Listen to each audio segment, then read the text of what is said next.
some emails. Here it is. I had some emails, a lot of asking about the bearing remover tool. This is one of the newer ones. As you can see, we simplified it quite a bit, so that way there's not a whole lot. You know, you can get lost. And here's the remover tool. Actually, this also serves a dual function. I got a customer's motor here. What you need to do is make sure also to go over a couple quick things. Make sure you got a good screwdriver. You know, I use this one sometimes for the engine heads, but make sure you use one so it can actually take off the rear plate for you here. You want to make sure so you don't strip out your screws, because that would really be majorly annoying. You don't want that. So I'll just give you a quick rundown of how, pardon the mess, I just got some stuff here we're trying to get out, some final inspection stuff here. And once you get your back plate off, things will be a little bit easier. Now, a lot of people wonder, it's like, well, okay, I've got it apart, how can I know which one I'm putting it together right? Well, I'll show you here in just a minute. Because a lot of people get intimidated about working on the motors. It's really not that bad. It's kind of fun. But when you take off your back plate, make sure that your piston is up the top dead center, or at least, you know, up and you can see it through the rear exhaust port. Why is because when you pull off the back plate, twist it off over here a little bit, you're going to see a groove. It's right down over here. That's for the back of the skirt to fit.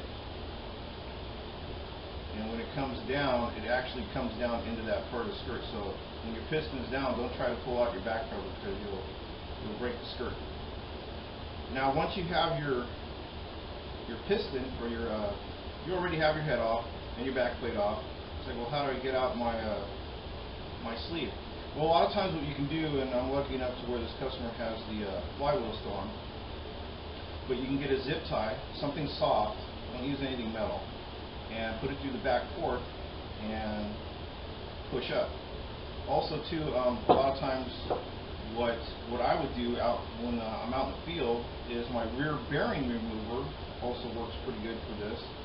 Depending on how bad your sleeve is, what you want to do is twist it down to where it's open a little bit.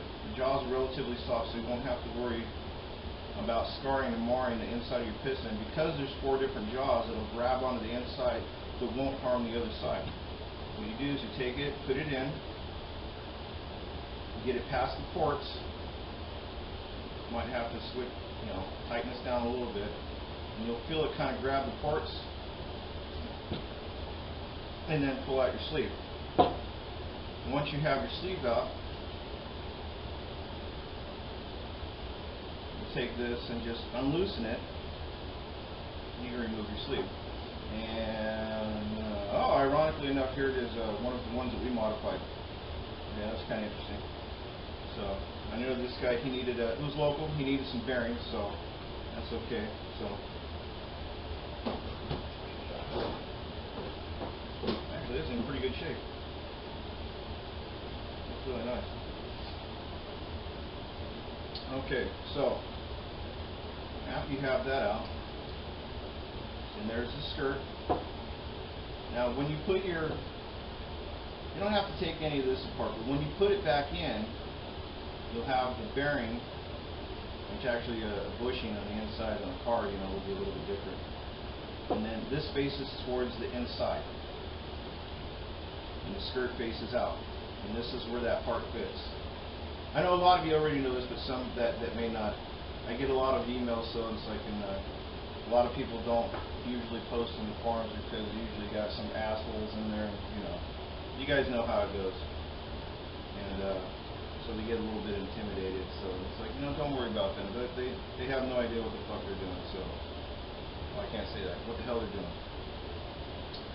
But okay. so once you have that out, because we're just removing the bearings, because can't tell on camera, but you can actually feel the bearing is actually pretty messed up on here on this one. It's actually, this particular one I can kind of move it around. So what we need to do,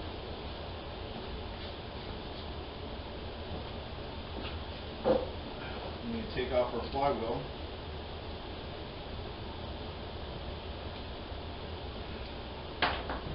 And this one wasn't very tight.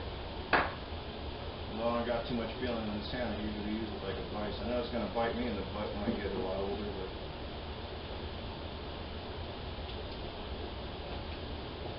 usually the low-C ones, but this particular one seems to be.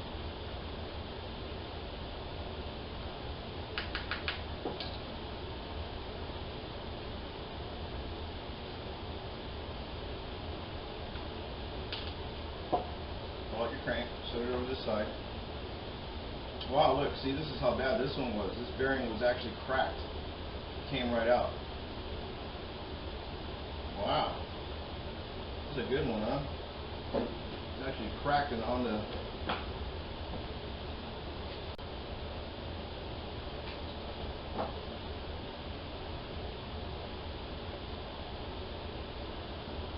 Oh, that was something you don't see every day. It was actually cracked and broken.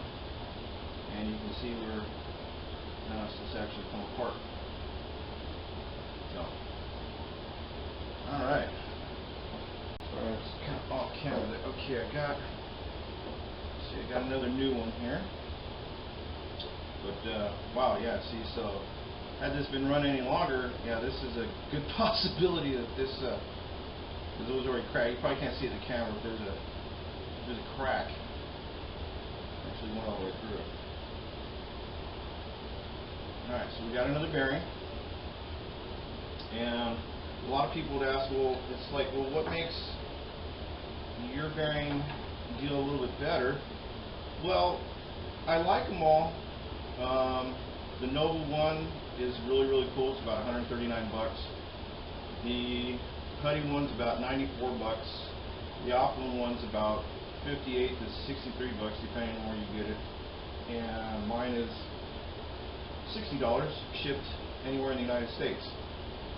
So no matter where you are in the U.S., it's always 60 bucks. And the Optimum one's really cool, but it uses a slide hammer, which could cause, you know, possibly initial shock. Maybe you had, maybe there was something wrong with the case. The bearings are still good, for instance. You know, not always a good practice, but you know, it's like you're out in the field, you got things, you know, it's like you just want to get running, you just want to get it going, you know. You don't got TikTok or any of these other guys over there helping you out with your motors or something, so you got to get it, done. And use a slide hammer, there's a possibility that this might happen. Doesn't mean that it will, but it's like it might. You know, you never know. And what if the hobby shop doesn't have a bearing? You know, maybe you're at a race where, you know. So I've looked at all those possibilities and kind of thought out a lot of things quite ingenuitively as a machinist and as an artist to think of, like, well, hey, you know, what if? There's always a what if. A lot of times the engine modifiers don't think about this either too as well. They don't think of the what if. It's just like they'll just take a Dremel and start hacking up on the sleeves, you know. Same thing. It's like, oh well, they'll like it, they'll figure it out. It's like, so that being said, we have these two parts, and we're going to remove the front bearing just because. And it's in good shape. You can definitely, as you can see, yeah, it's self-explanatory there. So what we'll do, now that it's integrated, it's like it's one piece. This acts as several different tools, but it's integrated as into one. So what you'll do is you take your wrench, you have your spacer, and a lot of times for the .12s, all you need is the bolt. You can use this on a .12. Some of them, no, some of them, yeah, because they're bigger. Take this, put it through the inside. A lot easier now if the bearing is out. Thread this on.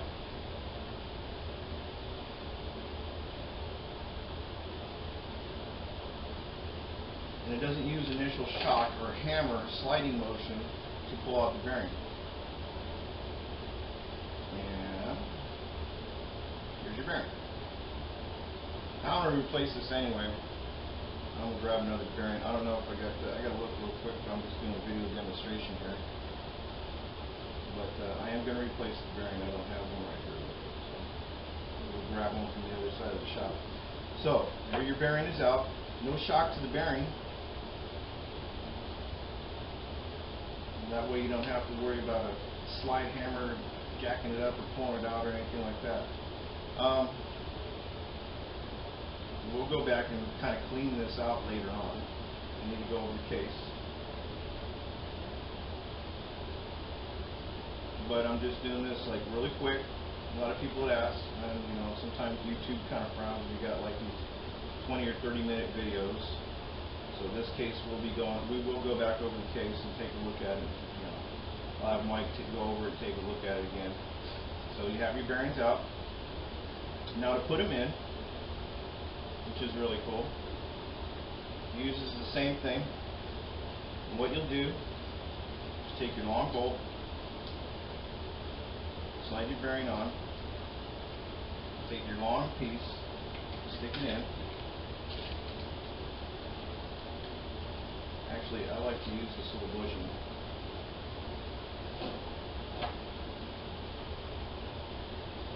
This is 74-75 alloy, but you know, still.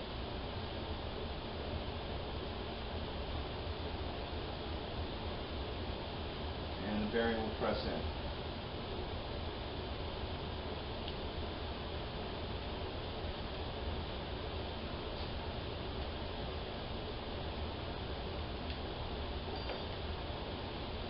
So again, I've taken a lot of these different things into consideration. Now for the rear bearing installation, what you'll do, and when you put in your rear bearings, make sure it faces out. In other words, you can see the bearings, so you'll have them facing out. Now what's cool about this tool is that it'll fit a 13, a 14, and a 14.5 millimeter bearing. Doesn't matter. They all fit. And you'll insert this into the rear.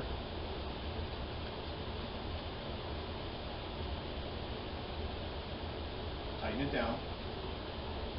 Like I said, we got to go over this case, so we're going to show you removing it again. I don't want to go over it, just want to do this. Tighten it down. Good snug fit.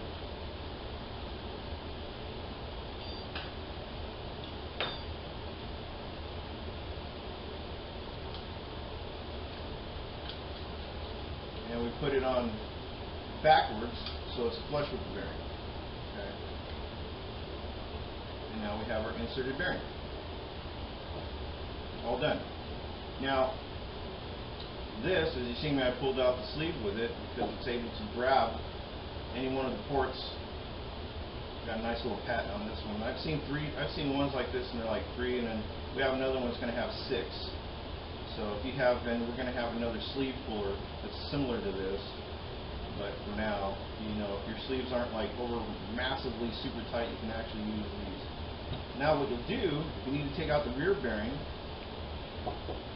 make sure it's loose. You got some play. You'll take this, insert it into the back. It won't go all the way through. Press it up a little bit. And you can even have the front bearings. Unlike the Nova one, you can't have the front bearings in there. You'll have to remove the front bearings. With some of the other ones, you need to remove the front bearings. With mine, you won't need to. Tighten it down a little bit, so that way the jaws will spread out. And then you try to pull back on it a little bit. Okay? It won't be tight, but this way you'll know that it's locked into place. Because you don't want it to spread out on the inside of the case where the crank goes. It'll actually mar it. It'll scar it. And you can wash it by looking down on the inside of your... Take it, slowly start tightening it down, and you'll hear a pop. A couple more turns, that means the bearing's released. And remove your bearing.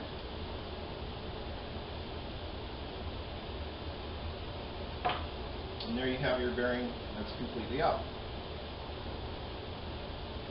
And no shock to the bearing. It's not hammered or pulled. Very similar to the other ones, but like I said, the Nova 1 is very good. I'm not knocking them. I'm just saying they all are very good. It's just that I got a lot of people ask, well, hey, blade, it's like 130 bucks. Is there any way to make something where it's like not as much? And yes, there is. So that's how you can. And again, we need to go over the case, so we're gonna need to pull that bearing. But I wanted to show you how easy it is to be able to remove and install your bearings.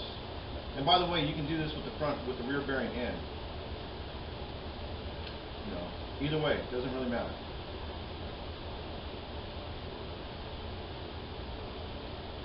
So we need to go over that. Probably remachine it. I can tell we've already done it to except the lowered head. It's kind of cool. And this one I believe has the Eco mod or the economy mod. At least it looks like it. So there you have it. And so that way you don't get it lost in your toolbox or tool case. You can take it,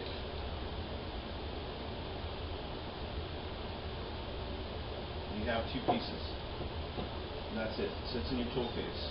I don't have wrenches to sell. I can get them though if you want, but these ones we can get.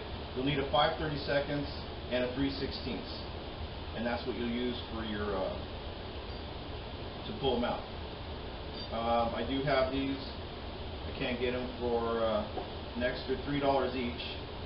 So if you need some of these, but usually most of the guys usually have that in their toolbox already. And there you have it. And then later on next, what we're probably going to take care of is I got a lot of questions on the sleeve tool. I get a lot of idiots asking, well, it's only a couple of parts. Yeah, but and this takes a type of collet we use in the machining industry a lot.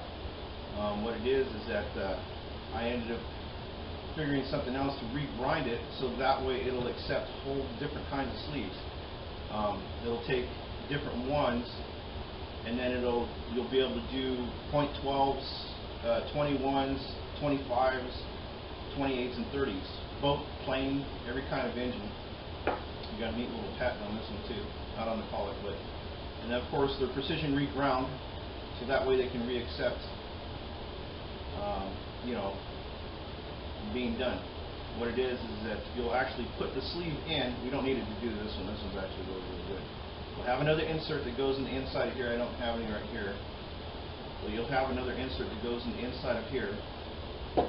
These have to be, and then I get a lot of jokers. It's like, well, it's just like, yeah, well, this has to be plus or minus less than half a degree to be able to fit these, or else they don't work.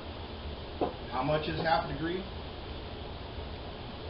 Well, if you take this and you move it that much, that's half a degree. Did anyone see that? Okay. Well, that's how tight they have to be. You'll use these, and this will go inside of here, and as you can see, it won't be able to slide all the way down. And you'll take that, and this will repress onto the sleeve. This one's to a 25. And you'll take that and press down on it, and it'll collapse the sleeve. See, it already wants to hold. So that's how these, for the sleeve pinchers, that's how these are. And you'll have an insert on the inside. And I see a lot of guys, they have these sleeve pinchers, and all it is basically a pipe clamp. And then just because it's tight doesn't mean that that's going to work. There's another cat out there, Ray Racing. He can tell you about all that stuff too. He's really, really cool, by the way. But you need the correct taper. If you don't have that, then if it's just tight, you might as well get a pair of pliers and squeeze it down. But there's an insert that we have that goes inside of here. Think of it like this round cylinder that goes inside, and that way it keeps it completely concentric. And then the inserts we have are within 140 millionths. That's pretty small. So the diameter will stay concentric perfectly the way that the manufacturers intended it to be. So that's how we'll use those. And as you use, say you need to do the bottom half, this one's a little tight. as you need to go farther down on the sleeve to correct for the taper, you'll raise up the sleeve a little bit, put it back in the press, and press down. The sleeve will fit all the way up in here. That's what this is for. A lot of people have asked. But I'll go over that in another video and show how all that is done. So let's see if we can't. And those are pretty tight. And that's how those work. And that's for a different video, but that's where, like, yeah, but it's only a couple parts. Well, yeah, they're rather precision made, so that way they can work in the ability that they need to be able to work. If you don't have tooling, this would be pretty hard to do with a Dremel. So, anyway, there's a bearing tool, and there's how it works, and there's a whole bunch of different ways of how it works, and I thought about that, so that way, if you're in the field, this is what you can do. So, from RGX Racing, this is Blade, and I'll see you guys at the tracks.